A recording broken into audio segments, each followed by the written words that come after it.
The marble halls of Princeton Law School glowed like polished silver under the soft shimmer of crystal chandeliers. The air carried the warm scent of fresh pastries and expensive perfume, blending with the faint hum of classical music from the string quartet near the entrance. Servers in crisp black uniforms hurried between tables, balancing trays of hors d'oeuvres so delicate they looked more like art than food. None of them could have guessed that the quiet woman standing near the staircase in a simple navy suit would one day hold authority over half of their children's future court cases. First time working the honors reception? A kind server named Maria asked as she passed by with a tray of champagne. The Blackwells can be quite demanding. Ah, yes, the Blackwells. My son James was dating their only daughter, Catherine. Her father, Richard Blackwell, happened to be one of the managing partners at one of New York's top law firms, a man who took great pride in his family's lineage and great interest in questioning my sons. I smiled politely and adjusted my pearl earrings, the same ones I'd worn while delivering a landmark corruption ruling that had cost Richard's firm a fortune just a month ago. They hadn't recognized me then either. From the kitchen came the sharp sound of raised voices and hurried footsteps. Curiosity led me there, and what I saw could have been taken straight from a satire on privilege. Catherine Blackwell, draped in a designer gown worth more than a year's public defender salary, was berating a young server who looked ready to cry. No, no, no. The Supreme Court justices requested their water at precisely 42 degrees, she snapped. This is practically room temperature. Her voice dripped with the kind of arrogance only old money could polish to perfection. Is there a problem? I asked mildly, stepping forward. Catherine turned sharply, eyes narrowing. Who are you? Where's your uniform? I'm Sarah Martinez, I said evenly. James's mother. Recognition flickered in her eyes, followed by a flicker of disdain. Oh, James mentioned you might come early. The staff entrance must have brought you here. They did an excellent job, I said pleasantly, watching her confusion grow. Though I must admit I expected to be greeting the justices with my son. Before Catherine could reply, her father swept in like an actor making his grand entrance. Tailored suit, slick hair, and a smile that could freeze a summer day. Katie, darling, Justice Williams has arrived. His gaze landed on me, and the smile faltered just slightly. Ah, you must be James's mother. From where was it again? The Bronx Supreme Court, I replied, knowing exactly what image that conjured in his mind. Yes, well, he said briskly. We've arranged for the help to remain in the kitchen during the main reception. Too many unfamiliar faces can overwhelm the justices. I had to bite back a laugh. The same man had stood trembling before my bench last month, trying to defend a corporate client caught in bribery charges. He hadn't recognized me then either. Mother, a familiar voice called from across the kitchen. James. My son looked every bit the rising star he was, confident, dignified, proud. Catherine, he said, his tone firm. We talked about this. It's fine, I said softly, touching his arm. I'm quite comfortable here. Richard Blackwell adjusted his tie, smirking. Given your background, we thought you'd prefer something less formal. Not everyone is ready to mingle with Supreme Court justices. James took a step forward, but one look from me was enough to stop him. I gave him the same calm, warning expression I'd used in countless courtrooms before announcing a verdict. Perhaps, I said lightly, we should all focus on the reception. I believe I hear Justice Williams discussing the Martinez decision from last month's circuit ruling. And right on cue, through the swinging doors, came a familiar, commanding voice. Where is Sarah? I was hoping to congratulate her on that brilliant opinion. It completely changes how we handle corporate accountability. Richard's confident smile froze. Judge Martinez, a young clerk called out breathlessly, poking his head into the kitchen. Justice Williams is asking for you. He wants your insight on the new fraud guidelines. I turned to the stunned room, smoothing the front of my navy suit. Federal Judge Sarah Martinez, I corrected gently, my voice even but sharp enough to cut through the silence. Though I do appreciate your concern about my ability to speak with the Supreme Court, I only do so every other month or so. Richard. Blackwell had gone a shade paler than the marble. Walls, he stammered. Yes, I said with a smile. From the Bronx Supreme Court, 20 years ago. I was the youngest judge to be appointed to the Second Circuit after that. Your firm appears before me often, though you tend to send your junior partners instead. Catherine's perfect composure cracked. But you let us think you were staff. I did, I said smoothly. Consider it a lesson about judgment and the dangers of assumption. Now shall we join the reception? I believe Justice Williams is waiting. As I walked past the speechless Blackwells, Maria caught my eye and discreetly gave me a thumbs up. I winked back, already making a mental note to recommend her daughter for our court's internship program. James joined me as we entered the main hall, his robe brushing against my sleeve. You knew this would happen, he murmured. Sometimes, I said, straightening his collar, people need to learn their lessons in memorable ways. Besides, watching Richard Blackwell realize he's been patronizing the judge who'll preside over his firm's biggest case next week, that's priceless. And Catherine? James asked quietly. That depends, I said, on whether she learns from this. Though I suspect she'll need more than one lesson about judging people by appearances.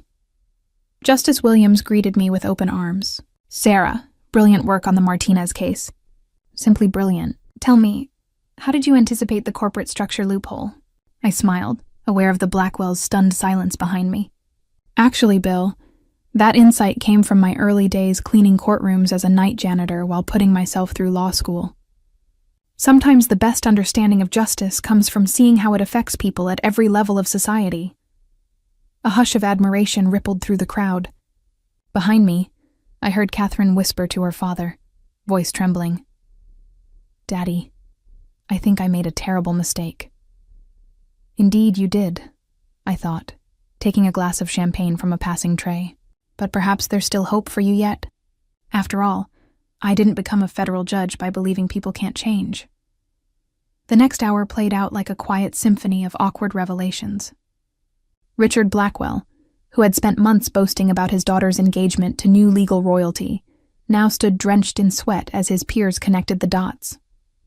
Senior partners approached me with cautious smiles, their voices tight with apology. Judge Martinez, one said, trembling slightly. We had no idea you were James's mother. Richard has been unusually modest. Has he? I asked, smiling. How unlike him, especially given his passionate objections during the Winston case. The senior partner stiffened. Everyone knew Richard had abandoned that very case after losing his first argument before me. Across the room, Catherine hovered by the wall, her confidence crumbling.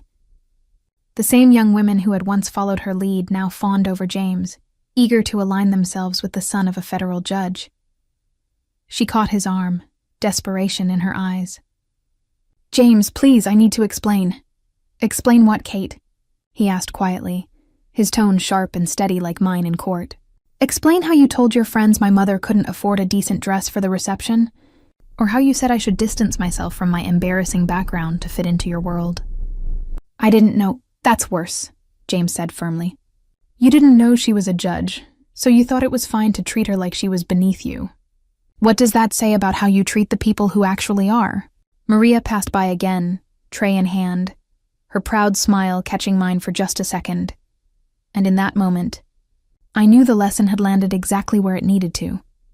Catherine's face flushed as she recognized her from the countless times she'd snapped at her during previous events. Catherine's carefully applied makeup couldn't hide her growing distress. James, please, we can fix this. Fix what? A new voice joined the conversation. Margaret Blackwell, Catherine's mother, arrived with the precise timing of someone who'd been waiting for the right moment to pounce. Catherine, darling, we need to discuss damage control. Do you realize half the judges in this room have heard about your little kitchen incident? I decided to take pity on them or perhaps set up an even more valuable lesson. Mrs. Blackwell, I turned from my conversation. Perhaps we should discuss this somewhere more private. The donors' lounge should be empty. The Blackwells followed me like condemned prisoners to their sentence. Once inside the luxurious lounge, Margaret immediately went on the offensive. Judge Martinez, surely we can come to an understanding. Richard's firm has several major cases pending in your court. Are you attempting to negotiate with a federal judge, Mrs. Blackwell? I kept my voice milled, but both women pawed because that would be highly inappropriate, wouldn't it? I didn't mean. No, I said softly. You never mean it, do you? You never mean to be cruel to service staff or to judge people based on their perceived social status or to teach your daughter that human worth is measured by bank accounts and family connections. Catherine sank into a leather chair. I'm sorry, she whispered. I know it doesn't help, but I am truly sorry. Actually, I took a seat across from her. It does help, but only if it's the beginning of real change, not just damage control. Margaret remained standing, her perfectly manicured hands clasped tightly. What do you want from us? Want? I raised an eyebrow. Mrs. Blackwell, I have everything I could want. A fulfilling career, a wonderful son, and a satisfaction of knowing Ian every step of my success. The question is, what do you want for your daughter? Catherine looked up, mascara slightly smudged. What do you mean? I mean, do you want her to continue believing that worth is measured by designer labels and social connections? Or do you want her to understand what real strength and character look like? I don't understand, Margaret began, but Catherine interrupted. You want me to work for it? She said slowly. Like you did, like James does. I smiled, seeing perhaps the first genuine insight from her all evening. My first job was cleaning courtrooms at night. Know what I learned there? That the person emptying your trash bin at 2 a.m. might be studying for the bar exam. That the server you snapped at might have a daughter in law school. That character isn't inherited with trust funds. It's built through understanding and respecting every person's dignity. But what can I do? Catherine asked.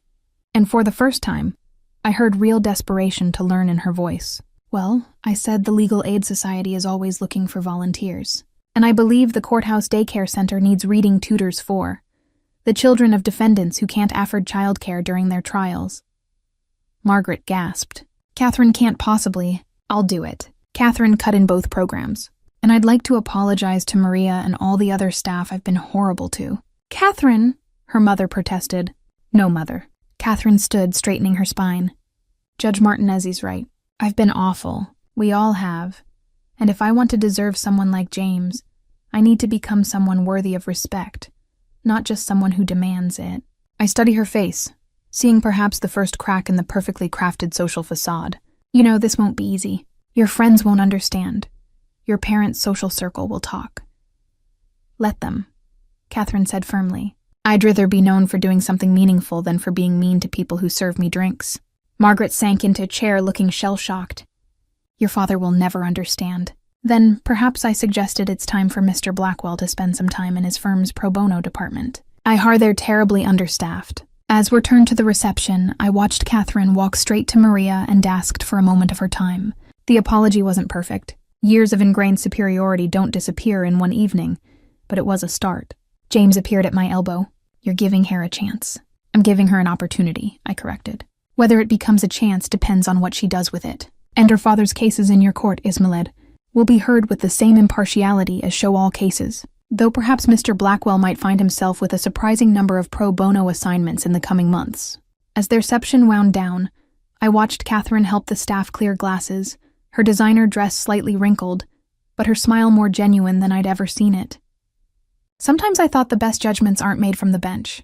3 months after the reception, I sat in my chambers reviewing case files when my clerk announced an unexpected visitor, Catherine Blackwell. She looked different. Gone were the designer labels and perfectly coiffed hair. Instead, she wore a simple blazer and her hands show slight calluses from actual work. Judge Martinez, she started, then corrected herself. Zara, I wanted to show you something. She placed a folder on my desk. Inside were thank you letters from the children at the courthouse daycare center, where she'd been spending her mornings reading to them. Photos showed her sitting cross-legged on the floor, helping kids with homework, while their parents attended court proceedings. Maria's daughter got accepted to law school, Catherine said quietly.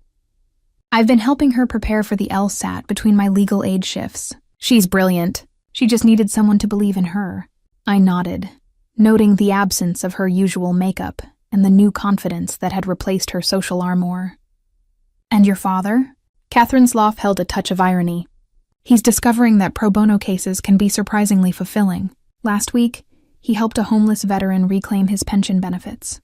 I've never seen him so excited about a legal victory, and it wasn't even for a paying client. And your mother? She's adjusting, Catherine smiled. She joined the Courthouse Daycare Center's fundraising committee, though she did insist on teaching the children proper table etiquette alongside their reading lessons. I sat down the folder. And you? Are you finding what you're looking for? Catherine's expression turned serious. I found something I didn't know I was missing. Purpose, real connections. The children don't care about my last name or my handbag collection. They care that I show up, that I listen, that I help. And James, her face softened.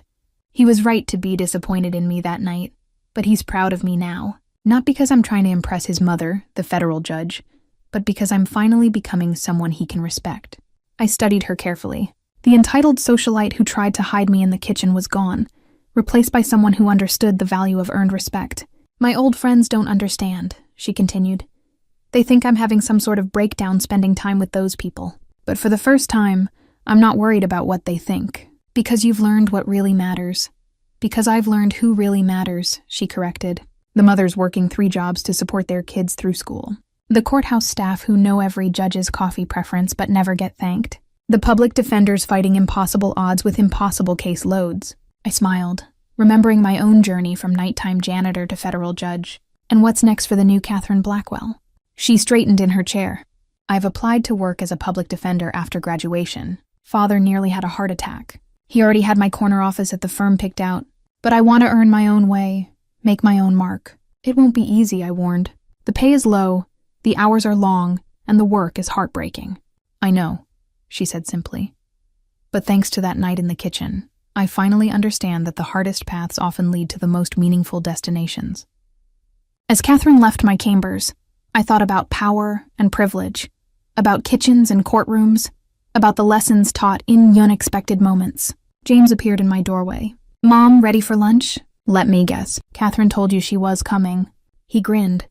She wanted you to know the lesson stuck. That she's changed. No, I corrected, gathering my robes. She's changing. And that's even better because it means she's doing it for herself, not for us. As we walked to lunch, passing Maria's daughter studying law books in the courthouse library, I remembered another young woman who'd once cleaned these halls while dreaming of something more. Sometimes the best verdicts are the ones that transform lives rather than just judge them. And sometimes the biggest changes start in the smallest places, like a kitchen at a law school reception, where an entitled young woman learned that true worth isn't about where you stand, but how you treat those around you.